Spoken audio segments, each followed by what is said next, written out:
It is an absolutely gorgeous day. Absolutely gorgeous day. I mean, the temperature is perfect. The sky is blue. A few clouds over there and that way.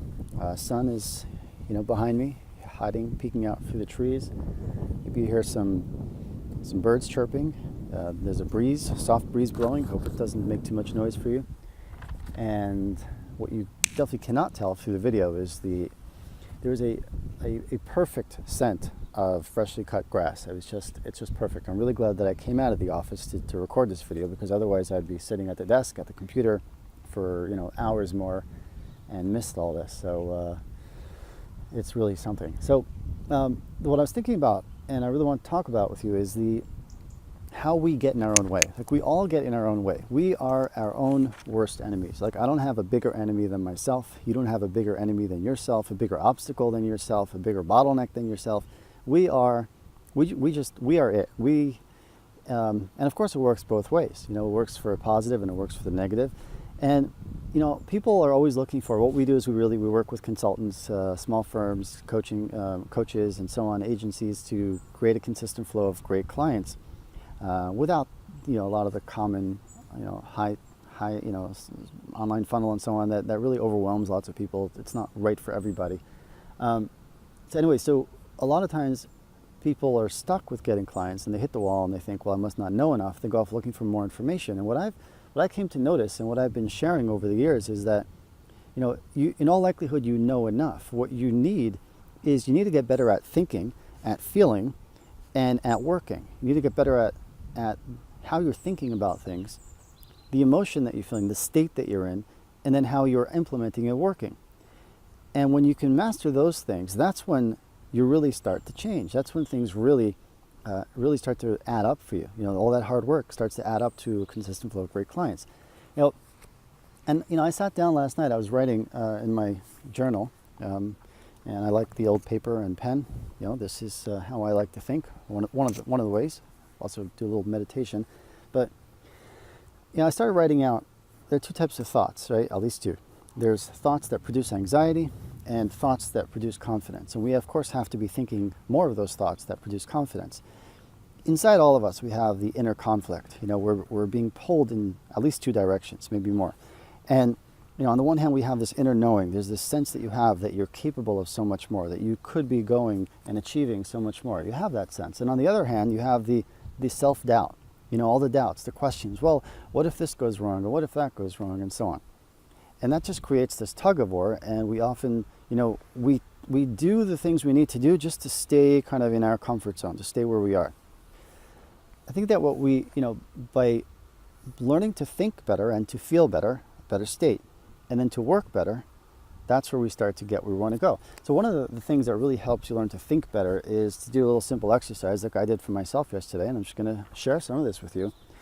Under thoughts that produce anxiety or worry, right, which of course do not lead to your peak performance. When I just started jotting down things as I noticed them. I have too much to do. When I think about how I have too much to do, then that kind of does not produce, that does not work for me. That produces anxiety, not confidence. When I think that whatever it is, X shouldn't be that way, it shouldn't be that way. Whatever it is, whoever it is, so-and-so shouldn't be that way. Obviously, I'm fighting with the way things are, and that produces anxiety. When I worry that I might run out of money, I won't be able to provide for my wife and kids the way I'd like to, that produces anxiety. And the irony is, it doesn't seem to matter how much money I have. I've had that thoughts when I was completely broke, down to $1,000 about 8-9 years ago, with a wife and a few kids. And I've had that thought when we had, at peak earning. And what that says is it's not what's happening outside me, it's what's happening inside me. And I really need to get, drown that one out with something better. Sometimes I can't figure out what to do first. It's not clear what I should do, what my priority should be, right? Or what direction we should go in. So these are some of the thoughts that I jotted down that keep me from feeling confident. They instead produce anxiety. On the other hand, thoughts that produce confidence. Here's one that I like. It's a game, and the next move is mine. It's a game, and the next move is mine. When I think about that, it just makes me smile. And it's a game, and the next move is mine. I'm not playing against anybody necessarily. I mean, if someone's out to get me, I'm certainly going to try to fight against them. But generally speaking, the game isn't against anybody else. The game is against myself. It's against the other, the other thoughts. And the next move is always mine. For you, the game is against yourself, and the next move is always yours. I'm an outstanding listener, communicator. I care very much about our subscribers, our clients, our customers, and they appreciate that. I don't have to, put on a show. Everybody likes a good show, so there's a lot to be said for a good show.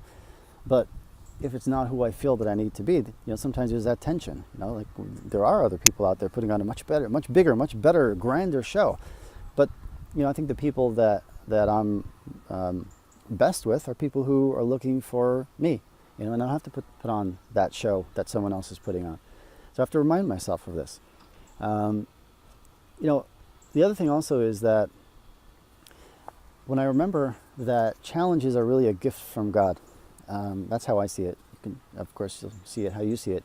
But to me, like the biggest slap in the face would be, after whatever number of years, let's say, 40 years, and God says to you one day, okay, you're going to be fine. I don't need you anymore. You did fine. Not ready to kill you yet, or take you yet, or not ready for you to die yet. But you can just kind of wander around and do whatever you please. I don't need you anymore. It's like, I mean, what? What does that even mean? Could there be a bigger slap across the face? But we have to realize that's the alternative. What's actually happening is God is not saying that. And that's why we have challenges. That's why things demand that we do things that scare us in order to move forward. That's why life demands that we're constantly being challenged on another level. When we could do that, that's when we get what it is we want. We're able to contribute at a higher level, and we also receive benefits at a higher level. So these are just some thoughts that I jotted down for myself, and I see how so often there are people that we could do so much with, but they are getting in their own way. It's nothing else other than that they're dominated by the thoughts of anxiety, and they haven't learned to free themselves towards the thoughts of confidence. So therefore, they're just not doing what's in front of them. Every opportunity that comes your way is going to provide some questions. It's going to scare you in some way. If it's a real opportunity, for most guys, there's going to be some tension, some question. The thing is that we have to learn not to run away from that feeling, but to, that's not a sign not to go forward. Thinking thoughts like I might run out of money is not a reason not to spend the money. I've done that myself over the years, because that's not the reason. There might be other reasons, but that's not it. We have to ask ourselves, what am I trying to achieve? Right? How do I need to be as a person to achieve that, to fit into that picture of achievement? And then what's the next small step? And the next small step I have to take not as the scared little person I am today, but as the strong and confident version of me that I could be in the future.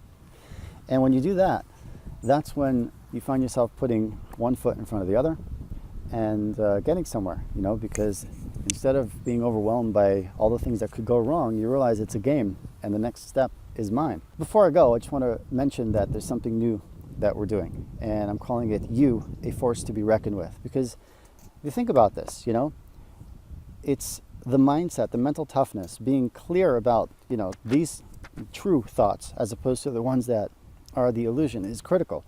And when we've got to work on that, and it's a daily challenge, although we get better and better over the years. We also need to know what to do. We need a simple, repeatable plan, and working with us, there's a really good chance you'll get what you've been missing. And even if you're good at what you do, if you're a consultant, a coach, an expert, if you've got a small consulting firm or an agency, and if you guys have clients, but you feel like it needs to be more consistent, it feels like there are people you're talking to, they're not getting your message, not fully understanding what you can do for them, then, or you're working really hard, but it's not adding up, there isn't a consistency to what you're doing, then I really think, I invite you to go to dovegordon.net/force, F-O-R-C-E, have a look at what's there, and see if it's a good fit. It's something that we're starting now, right after Thanksgiving. If you're not in the U.S., that's the last week of November, and you'll be done before Christmas. I mean, this is about a 4-week intensive of zeroing in on the very few things, what I think of as the critical 10% that gives you 90% of what you want. I'm not going to even try to give the details here, Go there, have a look. And if you have any questions about it, whether it's a good fit for you, email me, dovegordon@dovegordon.net. And if you have any anxiety about it, like you're not sure about it, like part of you is saying I should do this, part is not, then become aware of your thoughts. What is it that you're thinking that's creating the anxiety, and what do you need to think in order to create confidence? Because at the end of the day, it's those thoughts that are going to affect how you feel, which is going to affect how you're working, what you're doing, and whether you're going to step up and take advantage of opportunities like this. So I invite you to do that. Dove Gordon at dovegordon.net if you have any questions. And for details, dovegordon.net/force.